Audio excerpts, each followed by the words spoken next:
నమస్తే, welcome to SR6 news. Janagama జిల్లా సమగ్ర అభివృద్ధికై సిపిఎం జనగామ జిల్లా 3వ మహాసభలో తీర్మానాలు వెల్లడించిన సిపిఎం జనగామ జిల్లా కార్యదర్శి మేకు కనకారెడ్డి స్టేషన్ ఘాన్పూర్ నియోజకవర్గ కేంద్రంలో జనగామ జిల్లా సిపిఎం 3వ మహాసభలు కామ్రేడ్ బోట్ల శ్రీనివాస్ నగర్లో జరిగినాయి. మొదటి రోజు భారీ బహిరంగ సభ నిర్వహించారు. అనంతరం 25 మందితో నూతన జిల్లా కమిటీ ఎన్నికైనదని వెల్లడించారు. ఈ సమావేశంలో జిల్లా కార్యదర్శి వర్గ సభ్యులు రాపర్తి రాజు, సాంబరాజు, యాదగిరి, ఈ అహల్య, రాపర్తి సోమయ్య, బొట్ల శేఖర్, జిల్లా కమిటీ సభ్యులు జోగురు ప్రకాష్, సుంచు విజేందర్, భుక్య చందు నాయక్, పొత్కుర్రి ఉపేందర్, మునిగల రమేష్ నాయకులు కళ్యాణం, లింగం, బొట్ల శ్రావణ్, పాము శ్రీకాంత్, పి కనకచారి, సుధాకర్ తదితరులు పాల్గొన్నారు.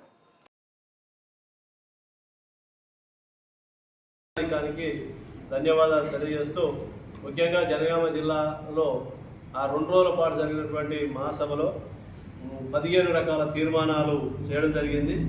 ఆ 15 రకాలకు సంబంధించిన తీర్మానాల్లో అందులో మొదటిది జిల్లాను సమగ్రంగా అభివృద్ధి చేసి అన్ని రంగాల్లో అభివృద్ధి చేసి జిల్లాను ముందుకు తీసుకుపోవాలనేది ఒకటి మొదటి తీర్మానంగా చేయడం జరిగింది. తర్వాత జిల్లాలో ముఖ్యంగా దళితులు, గిరిజనులు 22% దళితులు ఉన్నారు. దాంతోపాటు 12% గిరిజనులు, బంజారా గిరిజనులు ఉన్నారు. 70 గ్రామ పంచాయతీలు ఉన్నాయి. కానీ వాళ్ళు అభివృద్ధి దళిత కాలనీలు కానీ తర్వాత గిరిజన తండాలు అభివృద్ధి చేసినా కానీ విద్య, వైద్యం అన్ని రంగాల్లో వెనుకబడినారు. వాళ్ళని అన్ని రంగాల్లో అభివృద్ధి చేయాలని, భవిష్యత్తులో ఉద్యమాలు పోరాటాలు చేయాలని 2వ తీర్మానంగా చేయడం జరిగింది. అదే సందర్భంగా మహిళలు జనగామ జిల్లాలో సగభాగంగా ఉన్నారు.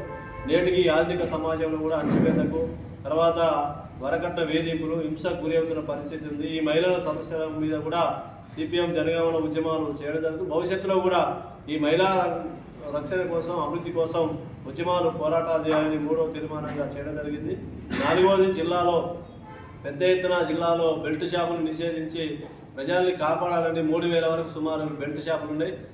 మద్యం ఏర్లై పారుతున్న పరిస్థితి ఉంది. ఈ విషయంలో దశల వారీగా ఉద్యమాలు కూడా చేయడం జరిగింది. భవిష్యత్తులో కూడా దీని మీద కూడా పోరాటం చేసి ప్రజల్ని రక్షించాలని ఒక తీర్మానం కూడా చేయడం జరిగింది. ముఖ్యంగా జనగామ జిల్లా అంటేనే వ్యవసాయక జిల్లా. రైతులందరూ కూడా పేద మధ్యతరగతి రైతులు ఈ జిల్లాలో ఉన్నారు. ఇక్కడ దేవాదుల ప్రాజెక్టు పూర్తి కాకపోవడంతో కేవలం వర్షం మీద, బోర్బావుల మీద ఆధారపడి రైతులు వ్యవసాయం చేస్తున్నారు.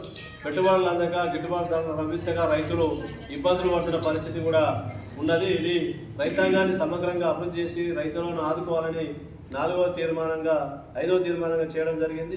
అదే సందర్భంగా వ్యవసాయ కార్మికులు జిల్లాలో గణనీయంగా ఉన్నారు. సుమారు ఇందులో వ్యవసాయ కార్మికుల్లో ఎస్సీ, ఎస్టీ, బీసీ, మైనార్టీ, పేదలుగా ఉన్నటువంటి వాళ్ళు ఎక్కువ ఉన్నారు. వ్యవసాయ రంగంలో పనిదినాలు పడిపోతున్నాయి. ఉపాధి హామీ పనిలో పనిదినాలు తగ్గినాయి. తర్వాత కూలి కూడా సరిగా పడట్లేదు.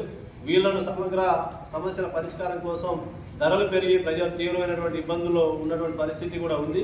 ఈ అన్ని అంశాల మీద, ఉపాధి హామీ కార్మికుల సమస్యల మీద కూడా ఉద్యమించాలని, పోరాటం చేయాలని తీర్మానం చేయడం జరిగింది. దాంతోపాటు వృత్తులకు సంబంధించి సుమారు మన జిల్లాలో 20 రకాల వృత్తులు ఉన్నాయి. అందులో ప్రధానంగా గీతా కార్మికులు, గొర్రెల మేకల పెంపకందారులు, మత్స్య కార్మికులు, అదేవిధంగా చేనేత, సాకలి, మంగలి, ఇట్లా అనేక రకాల వడ్డెర, మన జిల్లాలో 20 రకాల వృత్తులు ఉన్నారు.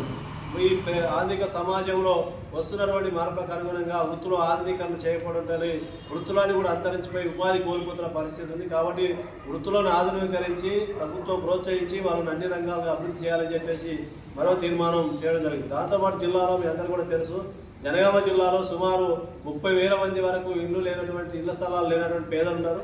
వాళ్ళ పక్షాన సిపిఎంగా ఇళ్ల స్థలాలు, భూ పోరాటాలు చేయడం జరుగుతుంది.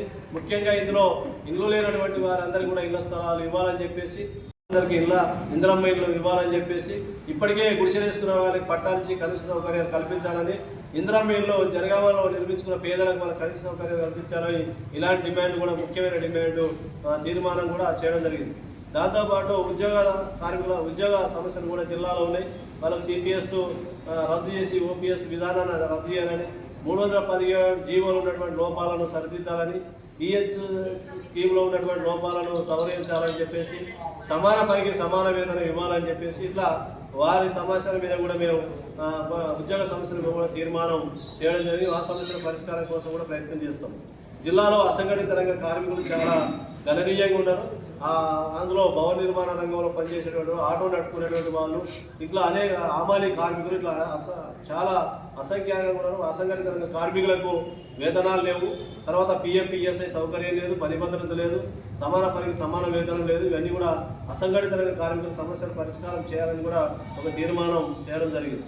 అట్లే జిల్లాలో విద్యార్థులు యువజనుల సమస్యల వివరంగా తీర్మానం చేయడం జరిగింది. జిల్లా వరంగల్లో హైదరాబాద్ తర్వాత ఎక్కువ విద్యను అందించేటువంటి సెంటర్గా అభివృద్ధి అవుతున్న పరిస్థితి ఉంది. కానీ ఇక్కడ ప్రభుత్వ స్కూళ్ళల్లో సౌకర్యాలు లేవు, ప్రైవేట్ స్కూళ్ళల్లో చదువుతున్నటువంటి వాళ్ళ ఫీజు రియంబర్స్మెంట్ రావడం లేదు, కనీస సౌకర్యాలు లేవు, టీచర్స్ లేరు, తర్వాత హాస్టల్లో కనీస సౌకర్యాలు లేవు. మరి భావి భారత పౌరులను తీర్చిదిద్దేటువంటి విద్యార్థులకు జనగామ జిల్లాలో అన్యాయం జరుగుతున్న పరిస్థితి ఉంది. కాబట్టి విద్యారంగంలో సమస్యలు పరిష్కరించి అన్ని వర్గాల ప్రజలు సమానంగా చదువుకునేటువంటి అవకాశాలు కల్పించాలని ఒక తీర్మానం చేయడం జరిగింది. దాంతోపాటు యువకులకు సంబంధించి జనగామ జిల్లాలో వ్యవసాయానికి అనుబంధంగా పరిశ్రమలు ఏర్పాటు చేయడం ద్వారా చదువుకున్నటువంటి యువకులకు 50,000 మంది వరకు ఉద్యోగ అవకాశాలు కల్పించేటువంటి అవకాశం ఉంది.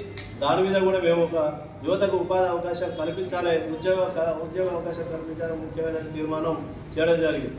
అదే సందర్భంగా జిల్లాలో మైనార్టీలు కూడా ముస్లింలు కానీ క్రిస్టియన్స్ కానీ ఇతర రంగాలకు సంబంధించిన మైనార్టీలు ఉన్నారు. వాళ్ళు చాలామంది మైనార్టీల్లో 80% మంది వాళ్ళ పేదలుగానే ఉన్నారు. వాళ్ళకు చేసుకోవడానికి పని లేక చిన్న చిన్న కూలి పనులు, పంచాయత్ షాపులు లాంటివి నిర్వహించుకొని చాలా దుర్భరమైనటువంటి జీవితాన్ని మైనార్టీలు ఈరోజు అనుభవిస్తున్నారు. వాళ్ళ సమస్యలు పరిష్కారం చేయాలని కూడా సిపిఎంగా మరి తీర్మానం, మైనార్టీలను ఆదుకోవాలి, వాళ్ళ అభివృద్ధికి సహకరించాలి, వాళ్ళ అన్ని రంగాల్లో అభివృద్ధి చేయాలి, ముఖ్యంగా విద్యా వైద్యంలో కూడా వెనకబడుతున్నారు, వాళ్ళకు ఆ విధంగా అభివృద్ధి తీసుకోవాలని ప్రయత్నం చేయడం జరిగింది. ముఖ్యంగా సాంస్కృతిక రంగం కూడా ఈ జిల్లాలో దేశంలో ఈరోజు సాంస్కృతిక రంగం అనేది చాలా ముఖ్యమైన అంశంగా ఉంది. ఈరోజు సమాజంలో మూఢనమ్మకాలను పెంచి పోషించేటువంటి బూర్జువా పాలక వర్గాల విషసం చాలా తీవ్రమైనటువంటి ఇబ్బంది పడుతుంది జనగామ పట్టణం. ఆ సమస్య పరిష్కారం చేయాలని, దాంతోపాటు ఇటీవల కాలంలోనే జిల్లాకు యువతకు ఉపాధి అవకాశాలు కల్పించే సమగ్ర అభివృద్ధిలో ఇది ఒక అంశంగా ఉంటుంది. దాంతోపాటు విద్యా వైద్యం అనేది మన జిల్లాలో చాలా కీలకమైనది. వైద్య రంగం కూడా ఇప్పుడు ప్రభుత్వ దవాఖానాలు ఏవైతున్నాయో లేకుంటే పిఎస్సి సెంటర్లు ఏవైతున్నాయో అక్కడ కనీస సౌకర్యాలు, మందు బిళ్ళలు లేవు. మన జనగామ జిల్లా కేంద్ర ప్రధాన ఆసుపత్రులు కూడా మరి సిటీ స్కానింగ్ సెంటర్లు లాంటివి లేక సంవత్సరాల తరబడి ప్రభుత్వానికి ఒక 5 కోట్లు ఇచ్చేటువంటి పరిస్థితి కూడా లేదు. ఆ విధంగా స్కానింగ్ సెంటర్లు కానీ సిటీ స్కాన్ కానీ మూతపడేటువంటి పరిస్థితి ఉంది. తర్వాత ఎంసీహెచ్ హాస్పిటల్లో కూడా అనేక సౌకర్యాలు లేక, ముఖ్యంగా మంచి సౌకర్యం లేదు ఎంసీహెచ్ హాస్పిటల్లో. అక్కడ ప్రజలు తీవ్రమైనటువంటి ఇబ్బంది పడుతున్నటువంటి పరిస్థితి కూడా ఉంది. ఆ వైద్య రంగాన్ని అన్ని రంగాల్లో అభివృద్ధి చేయాలని చెప్పేసి, విద్యను అన్ని రంగాల్లో అభివృద్ధి చేయాలని చెప్పేసి దళితులు, గిరిజనులు, మైనార్టీలు, పేదలు ఇట్లా రోడ్లు లేక చాలా ఇబ్బందులు పడుతున్న పరిస్థితి కూడా ఉంది. ఆ విధంగా పారిశ్రామికంగా